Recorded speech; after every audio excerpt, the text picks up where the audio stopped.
Bon lundi de la Saint-Patrick. On commence le vidéojournal cette semaine en Beauce parce qu'il y a eu un redout et des pluies au cours des dernières heures et ça a fait sortir la rivière Chaudière de son lit. Et Colin, ça a forcé des évacuations et des fermetures de routes et d'écoles aussi.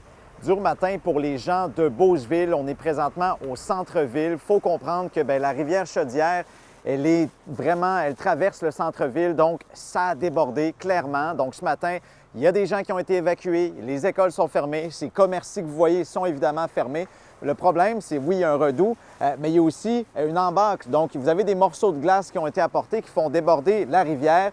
Et je vous parlais des conséquences. Bien évidemment, il y a des gens qui sont inondés et on le voit ce matin sur le terrain, il y a des pompes qui fonctionnent vraiment. Les gens tentent de vider leur sous-sol tant bien que mal quand c'est possible. Donc, on aura peut-être un bilan plus tard, mais quand même, situation pas facile, même si on est habitué dans la région. Ce que certains disent, c'en est une bonne quand même.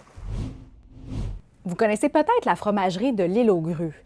Bien, elle connaît des problèmes de recrutement tellement importants qu'il y a des élus et des citoyens qui s'inquiètent de l'avenir de la fromagerie, qui est en fait le poumon économique de l'île. Comme partout au Québec, l'entreprise doit jongler avec la pénurie de main-d'œuvre, sauf que dans ce cas-ci, c'est toute l'île qui dépend de la fromagerie, parce que les 3 fermes laitières de l'Île aux Grues fournissent la fromagerie qui transforme leur lait. Le maire Frédéric Poulain a déposé une résolution au conseil municipal pour faire entendre ses inquiétudes à Agri-Lait, qui possède la fromagerie depuis 2018. L'île est à la croisée des chemins, présentement. Il y a quelques années devant nous où est-ce qu'on va pouvoir réaligner les choses, mais on sent qu'il y a une certaine dégradation au niveau du tissu économique de l'île, et ça, c'est bien préoccupant.